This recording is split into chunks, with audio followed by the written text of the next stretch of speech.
Hello friends, welcome to చందమామ కథలు by RK. ఇప్పుడు చెప్పబోయే కథలలో మొదటి కథ పండితుడి ఆత్మ. ఈ కథను రాసిన వారు శ్రీ ఏసీ సర్కార్ ఐంద్రజాలికుడు. ఒకానొక గ్రామంలో దిగంబరుడు అనే పండితుడు ప్రాథమిక పాఠశాలలో అధ్యాపకుడుగా పనిచేసేవాడు. అతను సజ్జనుడు, గ్రామస్తులందరికీ ప్రీతిపాత్రుడును. ఆయన కూతురు సులేఖ మరొక గ్రామంలో ఉండే ఉపాధ్యాయుని పెళ్లాడింది. ఆమె ఏడాదికి ఒకసారి తండ్రిని చూడవచ్చేది. దిగంబరుడు కూడా ఏడాదికి 2-3 సార్లు కూతుర్ని చూడబోయేవాడు. సులేఖ పెళ్లి అయినాక దిగంబరుడి భార్య చనిపోయింది. ఆ తర్వాత ఇల్లు, బడి కూడా దిగంబరుడే చూసుకోవలసి వచ్చింది. భార్య పోయినాక ఇంటి ఖర్చు కొంత తగ్గటం చేత దిగంబరుడు తన జీతంలో నెల నెలా కొంత మిగిల్చి తన కూతురికి ఒక హారం చేయిద్దామనుకున్నాడు. ఇలా అనుకుని నకులేశ్వరుడు అనే స్వర్ణకారుడి దగ్గర నెల నెలా డబ్బు దాస్తూ వచ్చాడు. అలా 2 ఏళ్లు దాచిన డబ్బుతో నకులేశ్వరుడే హారం తయారు చేసి ఇస్తాడు. సులేఖ తనను చూడవచ్చినప్పుడు దిగంబరుడు ఆమెకు తన ఆలోచన చెప్పాడు. ఎందుకు నాన్న, పెద్దవాడివయ్యావు, చక్కగా పాలు, పుష్టికరమైన ఆహారము తినక డబ్బెందుకు చెప్పు మిగల్చడం అన్నది సులేఖ. అలా కాదులే తల్లి, నీ పెళ్ళికి కూడా అంతగా నగలు పెట్టలేకపోయాము. అదీ కాక నీకు హారం చేయించి పెట్టాలని మేమ ఎంతగానో అనుకునేది అని దిగంబరుడు కూతుర్ని సమాధానపరిచాడు. నకులేశ్వరుడు డబ్బు ఇచ్చే గడువు 2 సంవత్సరాలు నిండుతున్నదనగా ఒకనాడు దిగంబరుడు బడిలో గుండెపోటు వచ్చి స్పృహ లేకుండా పడిపోయాడు. విద్యార్థులు కంగారు పడి ఊళ్ళో వాళ్ళని పిలిచారు. దిగంబరుని ఇంటికి చేర్చారు. వైద్యుడు వచ్చి ఏవో చికిత్స చేసి మందులవి ఇచ్చాడు. సులేఖకు కబురు చేసి గ్రామస్తులు వంతులు వేసుకుని అహోరాత్రాలు దిగంబరుని కనిపెట్టి ఉన్నారు. ఇంతలో సులేఖ తన భర్తతో రానే వచ్చింది. దిగంబరుడు 3 రోజుల పాటు స్పృహ లేకుండా ఉండి 4వ రోజు మధ్యాహ్నం కొద్దిసేపు కళ్ళు తెరిచి ఏదో చెప్పబోయి మాట రాక కళ్ళ నీరు కార్చి ఊపిరాడక తన్నుకుని ప్రాణం వదిలాడు.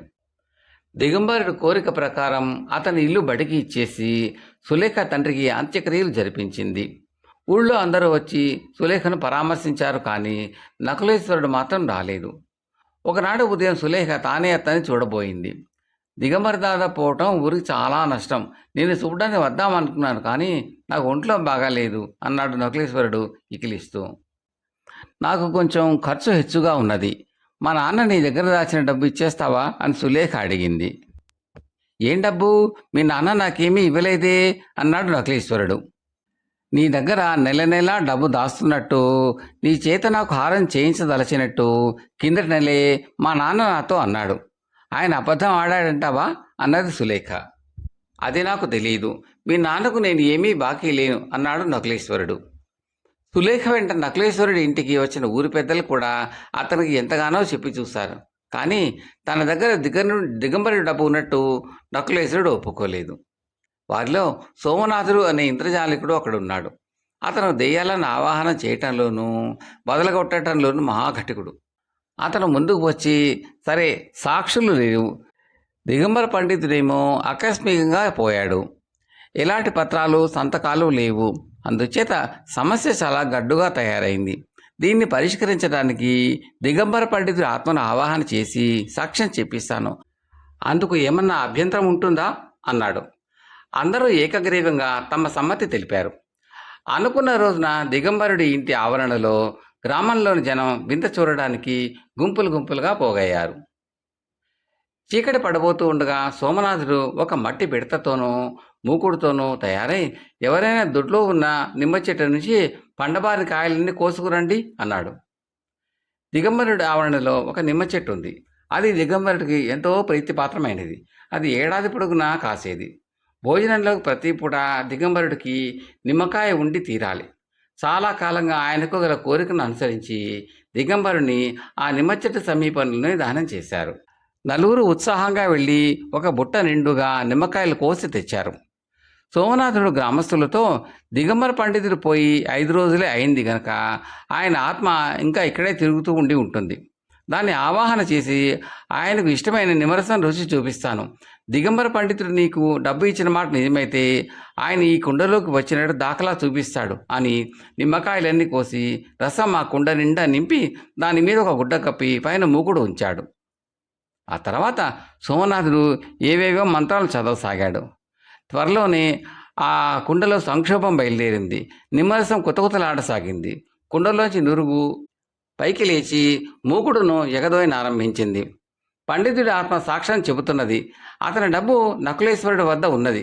నకులేశ్వరుడు ఆ మాట ఒప్పుకోవాలి, లేదా ఆ పండితుడి ఆత్మను నకులేశ్వరుడి మీదకి ప్రయోగం చేస్తాను అన్నాడు సోమనాథుడు. అవునవును, నా దగ్గర డబ్బు ఉన్నమాట నిజమే. సులేఖకు డబ్బే కావాలో హారమే కావాలో ఏది కావాలన్నా ఇస్తాను అన్నాడు నకులేశ్వరుడు భయపడుతూ. సులేఖ హారమే పుచ్చుకున్నది. సోమనాథుడు చేసిన హస్తలాఘం ఏమిటంటే, అతను కుండ మీద కప్పిన గుడ్డలో బట్టలు ఉతికే సోడ పెద్ద గడ్డ ఉన్నది. దాన్ని ఎవరికీ కనబడని విధంగా చల్లగా నిమ్మరసంలోకి జారవిడిచాడు. దానికి ఆమ్లం తగలగానే పెద్ద పెట్టెను పొంగి పొగల చిమ్మి నొరగలు తెప్పించింది. కథ సమాప్తం. రెండవ కథ వైద్య ప్రయత్నం. ఈ కథను రాసిన వారు శ్రీమతి దొన్నలగడ్డ రత్న గారు. రామాపురం మొత్తానికి అనంతాచార్యులు గారు ఒక్కడే వైద్యుడు. ఆయన వారం రోజుల క్రితం గ్రామాంతరం వెళ్ళి తిరిగి వస్తూనే కరణంగారి మనుషులు తన కోసం వేచి ఉండటం చూశాడు. విచారించగా గ్రామ కరణం గారు 2 రోజులుగా మూసిన కనం తెరవకుండా జ్వరంతో పడి ఉన్నట్లు ఆచార్యులకు తెలిసింది. ఆయన అప్పటికప్పుడే తన మందులు పెట్టెతో సహా హుటాహుటిన కరణం గారి ఇంటికి పరిగెత్తాడు. కరణం గారికి జ్వరం ఎక్కువగానే ఉంది. ఆయన పడుకున్న గది ముందు చుట్టాలు, ఊళ్ళో పెద్దలు అనంతాచార్యుల కోసం ఎదురు చూస్తున్నారు. అనంతాచార్యులు అక్కడికి రాగానే ఎవరినీ పలకరించకుండా తిన్నగా రోగి ఉన్న గదిలోకి వెళ్ళి తలుపు మూశాడు. రోగుల్ని ఏకాంతంగా పరీక్షించడం ఆయన అలవాటు. అయితే ఎంతసేపటికి ఆచార్యులు రాకపోయేసరికి లోపల ఏం జరుగుతున్నదోనని బయట వాళ్లకు ఆదుర్తా పుట్టింది. ఇంతలో ఆచార్యులు తలుపులు ఓరగా తెరిచి కరణం గారి పెద్దబ్బాయితో, బాబు, ఒక పెద్ద మేకు తెప్పించి పెడతావు అన్నాడు. ఆచార్యులు తెమన్న మేకు క్షణాల మీద వచ్చింది. ఆచార్యులు దాన్ని తీసుకుని తలుపు వేసుకున్నాడు. లోపల నుంచి చిన్న చిన్న చప్పుళ్ళు వినిపించాయి. కొంతసేపు అయ్యాక తలుపులు మళ్ళీ కొద్దిగా తెరుచుకున్నాయి. ఆచార్యులు బయటికి తొంగి చూసి కరణం గారికి ఎలా ఉన్నది అని మునసపడిన ప్రశ్నకు జవాబు ఇవ్వక, ప్రస్తుతానికి సుత్తి ఒకటి తెప్పించండి, తర్వాత మాట్లాడదాం అన్నాడు. సుత్తి వచ్చింది. దాన్ని తీసుకుని ఆచార్యులు మళ్ళీ తలుపు మూశాడు. ఈసారి గదిలోంచి ఇంకాస్త పెద్ద చప్పుళ్ళు వినిపించాయి. కొంతసేపటి తలుపులు మళ్ళీ కొద్దిగా తెరుచుకున్నాయి. కరణం గారి తమ్ముడు ఆదుర్తాగా ఆచార్యులను, అన్నయ్యకి ఎలా ఉంది అని అడిగాడు. ఆ సంగతి తర్వాత చెబుతాను, ముందు గుణపం ఒకటి వెంటనే కావాలి అన్నాడు ఆచార్యులు. ఎవరో వచ్చి గుణపం తెచ్చి అనంతాచార్యులకు అందించారు. దాన్ని తీసుకుని మళ్ళీ అతను తలుపు మూశాడు. ఈసారి బయట వేచి ఉన్న వాళ్లకు గదిలోంచి చాలా పెద్ద చప్పులు వినిపించాయి. లోపల వైద్యుడు ఏం చేస్తున్నది బయట వాళ్లకు కొంచెం కూడా అర్థం కాలేదు. వారి ఆదుర్త మరింత అయింది. కొందరు తలుపు మీద బాది ఆచార్యులను బయటికి రమ్మన్నారు. లోపల నుంచి సమాధానం లేదు. చప్పుళ్ళు నిలిచిపోను లేదు. ఇక లాభం లేదు. తలుపులు బద్దలు కొట్టి సంగతేమిటో చూడండి, చెవులు గింగుర్లు ఎత్తే ఆ చప్పుళ్ళేమిటి అన్నాడు మున్సబు గారు. క్షణంలో తలుపులు పగలగొట్టారు. లోపల కరణం గారు పడుకుని ఉన్న మంచానికి సమీపంలో నేల మీద కూర్చుని తన మందులు పెట్టే తాళాన్ని పగలగొట్టడానికి మేకు, సుత్తి, గుణపము రకరకాలుగా ఉపయోగిస్తూ అనంతాచార్యులు కనబడ్డాడు. అది చూసి అప్పటి వరకు ఆదుర్తా పడిపోతున్న వాళ్ళందరూ ఒక్కసారి గొల్లు నవ్వారు. మొత్తానికి ఆచార్యుల గారి వైద్యం కరణం గారికి అందింది. ఆయన కోలుకున్నాడు. కథ సమాప్తం. మూడవ కథ మూగ కాదు.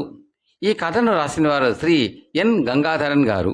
ఒక వర్తకుడు గుర్రం మీద ప్రయాణం చేస్తూ మధ్యాహ్నం వేళకు ఒక గ్రామం వద్ద కొలను దగ్గర గుర్రాన్ని ఒక చెట్టుకు కట్టేసి స్నానం చేయడానికి కొలంలో దిగాడు.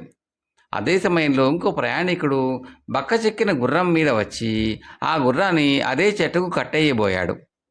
అది చూసి మొదటివాడు, అయ్యా, నీ గుర్రాన్ని ఇంకో చెట్టు కట్టేయి, నా గుర్రం చాలా పొగరబోతుంది అని కేకపెట్టాడు.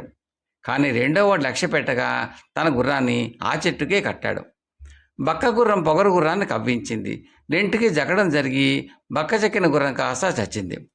పరిహారం ఇయ్యమని ప్రయాణికుడు అడిగితే వర్తకుడు ఒప్పుకోలేదు. ఇద్దరు ఊరి న్యాయాధికారి వద్దకు వెళ్ళారు. గుర్రం పోగొట్టుకున్నవాడు వర్తకుడి మీద ఫిర్యాదు చేశాడు. న్యాయాధికారి దీనికి ఏమంటావు అని వర్తకుడిని అడిగాడు. ఏమనాలో తెలియక వర్తకుడు దిక్కులు చూశాడు. అతను మూగవాడిలా ఉన్నాడే, అతని మీద నాని ఫిర్యాదు అన్నాడు న్యాయాధికారి. మూగవాడా, నా గుర్రం చాలా పొగరుమోద్ది, నీ గుర్రాన్ని నీకు చెట్టు కట్టేయి అని ఊరంతా వినిపించేట్టు అరిచాడే అన్నాడు ప్రయాణికుడు. అంతే, అతని ఫిర్యాదు నిలవలేదు. కథ సమాప్తం. నాలుగవ కథ నల్లి పుట్టుక. అనగా అనగా ఒక ఊళ్ళో ఒక బ్రాహ్మడు. పాపం అతను చాలా పేదవాడు. అందుకని యాయవారాలు ఎత్తుకొని ఇల్లు గడుపుకునేవాడు. దరిద్రుడి పెళ్లికి వడగళ్ళవాన అన్నట్టుగా అతనికి 3 కూతుళ్ళు పుట్టారు. పెద్ద దాని పేరు పేరమ్మ, రెండో దాని పేరు అంకమ్మ, మూడో దాని పేరు ముత్యాలమ్మ. ఈ ముగ్గురిని ఆ ముసలి బ్రాహ్మడు కష్టపడి పెంచి పెద్దవాళ్ళని చేశాడు.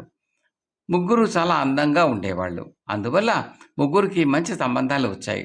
ముసలి బ్రాహ్మణుడు పెద్దమ్మాయిని ఒక కరణానికి, రెండో అమ్మాయిని ఒక అగ్రహారీకుడికి, మూడో అమ్మాయిని ఒక జమీందారుకు ఇచ్చి చెరవదలుచుకున్నాడు. బంగారం లాంటి కాపురాలు ఏర్పడ్డా ఆ ముగ్గురు పిల్లలకి సంతృప్తి అన్నది లేకపోయింది. ఒకసారి శ్రావణ శుక్రవారం వచ్చింది. పేరమ్మ ఇంట్లో అన్ని పనులు అయిపోయాయి. పేరమ్మ అత్త ముసలిదే అయినా ఆనాడు చీకటితో లేచి అన్ని పనులు చేసింది. కోడలికి తానే తలంటు పోసి వెంట్రుకలు ఆర్చి చిక్కుదీసి దుబ్బి జడవేసింది. వంట కూడా చేసి కొడుకు కోడలికి వడ్డించింది. ఇంకా ఎన్ని పనులు ఉన్నాయో అన్నీ అత్తయ్య చేసింది. ఆ పనులతో పొద్దుగొక్కింది. అత్త పేరమ్మ దగ్గరికి వెళ్ళి, అమ్మాయి కాస్త దేవుడి దర్శనం కోసం చేసుకొస్తాను, తిల్లిగా పెట్టమ్మా అని చెప్పి వెళ్ళిపోయింది. ఈ మాటలతో పేరమ్మకు ఒళ్ళు బగ్గున మండింది. అన్నిటికీ నేనే చేయాలి, పోయే ముసలి ఉండా తిల్లిక పెట్టి పోకూడదు, ఈ వెట్టి చాకరి ఎవరు చేస్తారు, మా అమ్మాయితే ఇలా అనేదా, నీ కాపురం బుగ్గిగాను అని పెట్టుకు మెట్టుకులు వచ్చి పుట్టింటికి బయలుదేరింది. దారిలోనే చెల్లెలు అంకమ్మ గారి ఊరు కూడాను.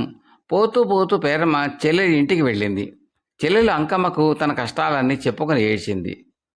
అంకమ్మ పేరమ్మను ఓదారుస్తూ, అక్క అలా అంటున్నావు, నా చెర ఎవరికి చెప్పుకోను, నీకు అత్తముండి తగలడింది, నాకు అలా కాదే, కట్టుకున్న మొగుడే నా పాలిట ఏముడయ్యాడు, నిన్నగాక మొన్ననే ఒక బంగారపు గొలుసు తెచ్చి వెళ్ళో వేశాడు, అది ఎంత బరువు ఉందనుకున్నావు అక్కయ్య, ఏదో సంతోషిస్తాడని అంత బరువు వేసుకొని మోశాను, ఎంత కషాయగుండే అలా ఊరుకున్నాడు, కానీ అలసిపోయిందే అని కాస్త విసనగర్ర పట్టుకుని విసిరిన పాపాన పోలేదు.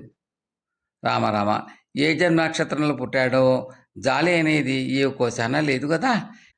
ఇలాంటి మొగుడితో కాపురం చేసేది ఎలాగే, ఇక లాభం లేదు, అమ్మ దగ్గర వెళదామని నేనే అనుకుంటున్నాను, ఇంతలో నువ్వే వచ్చావు, ఇక ఒక్క గడియ కూడా ఉండకూడదనుకుని ఇద్దరు కచేళ్ళు కలిసి బయలుదేరారు. దారిలోనే ముత్యాలమ్మ ఊరు కూడా ఉంది. పేరమ్మ అంకమ్మ ఇద్దరు చెల్లెలి ఇంటికి వెళ్ళారు. తీరా లోపలికి వెళ్ళి చూస్తే తలకు వాసన కట్టుకుని ముత్యాలమ్మ ఏడుస్తూ ఉంది. అక్క చెల్లెళ్ళిద్దరూ చెల్లితో కలిసి కాసేపు ఏడ్చి చివరికి కారణం అడిగారు. వెక్కి ఏడుస్తూనే ముత్యాలమ్మ, ఏమి కాపురమే దిక్కుమాల కాపురం, నిన్న రాత్రి వెన్నిట్లో నేను ఆయన తోటలోకి అలా వెళ్ళాము, నేను ఆయన తొడ మీద తలపెట్టుకుని పడుకున్నాను, గాలికి పారిజాతం పువ్వులు 4 రాళ్ళు రుబ్బినట్టుగా వచ్చి నా మీద పడ్డాయి, ఆయన చూసి చూడనట్టుగా ఊరుకున్నాడు, కానీ అన్ని పూలు ముఖాన పడ్డాయి, దెబ్బ తగిలిందా అని కూడా అడిగిన పాపాన పోలేదు, ఇలాంటి మొగుడితో కాపురం చేసే కన్నా గంగలో దూకితే మంచిది, ఇక్కడ ఒక్క క్షణం కూడా ఉండకూడదు, అమ్మగారింటికి వెళదామని అనుకుంటూ ఉన్నాను, ఇంతలో మీరు వచ్చారు అన్నది. ఇక ఉండకూడదు అంటే ఉండకూడదు అనుకుని ముగ్గురు అక్క చెల్లెళ్ళు బయలుదేరి పుట్టింటికి వెళ్ళి అమ్మకు తమ కష్టాలు చెప్పుకుని బావురుమని ఏడ్చారు.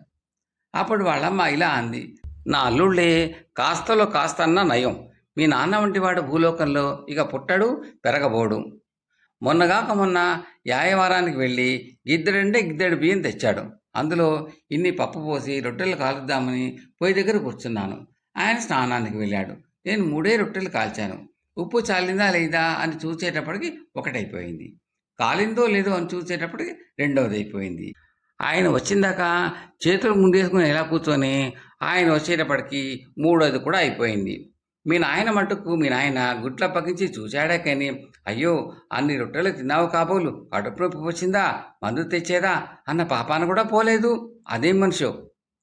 తల్లి కూతుళ్ళు 4 పెద్దగా శోకాలు మొదలుపెట్టారు. ఈ ఏడుపు విని మహేశ్వరుడు ఎక్కడ లేని కోపం తెచ్చుకుని, ఇన్ని భోగాలిస్తేనే ఇంకా ఏడుపు దేనికి, మీరు సుఖపడరు, ఇంకోళ్ళు ఏడిస్తే మీకు సంతోషం, ఇలాంటి వాళ్ళు నా సృష్టిలో ఉండకూడదు, మీరు నల్లులై పుట్టండి అని చెప్పించాడు. ఆ శాపం వల్లనే మనకు నల్లులు వచ్చాయి, వాటి పూర్వజన్మలో తల్లి కూతుళ్ళు కావడం వల్ల మన నెత్తురు పీల్చిన వాటికి సంతృప్తి లేదు, ఇంకా మనని కొట్టి బాధిస్తూనే ఉంటాయి. కథ సమాప్తం. మీకు ఈ కంటెంట్ నచ్చితే లైక్ చేయండి, సబ్స్క్రైబ్ చేసి గంట సింబల్ కాల్ కూడా నొక్కండి. ఈ కథలపై మీ అభిప్రాయాల్ని తప్పక కామెంట్లో తెలపండి. Thank you very much.